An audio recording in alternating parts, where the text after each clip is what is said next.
সরাইতে পারলেন না, এটা তো হইতেই পারে না। একটু আপনারা এটা চিন্তা করবেন দেশবাসী।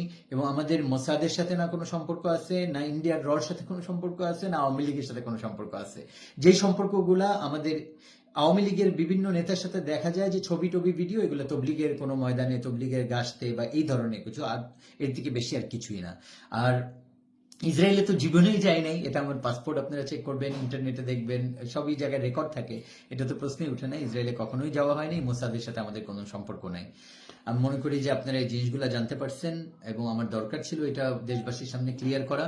আল্লাহ তাআলা আমাদের এই মেহনতকে হেফাজত করেন। এবং বিশেষভাবে আমি জুবাইরপন্থী ভাইদেরকে বলবো, এবং যারা ওলামা একরাম ভুল বুঝে আছেন তাদেরকে আমি এটা বলবো যে আপনারা কোনো মারামারি, ঝগড়া, মিথ্যা অপবাদ, উস্কানিমূলক বক্তব্য এগুলাকে পরিহার করেন।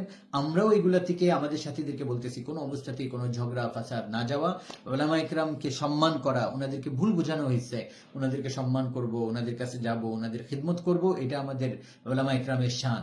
ওনাদের ব্যাপারে আমরা সামান্য পরিমাণ কোনো উল্টাপাল্টা কথা দিয়ে আমরা মুখ খুলবো না ইনশাআল্লাহ।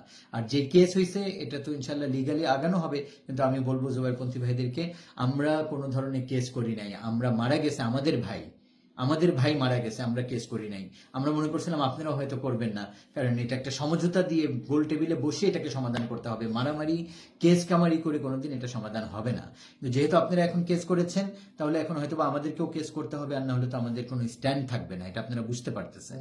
এই জন্য বাধ্য হয়ে প্রমাণ সহ, আমাদের কাছে প্রমাণ আছে, এগুলা দিয়ে আমরা ইনশাল্লাহ হয় কেসের দিকে আগাচ্ছি। আর যেই পত্রিকাগুলা আমাদেরকে মোসাদের সাথে, তারপরে ইন্ডিয়ার র এজেন্ট বলে হাবিজাবি যে মিথ্যা যেই অপপ্রচারগুলো আপনারা চালাচ্ছেন, আপনাদের বিরুদ্ধে আমরা লিগ্যাল অ্যাকশন নিব। এই ধরনের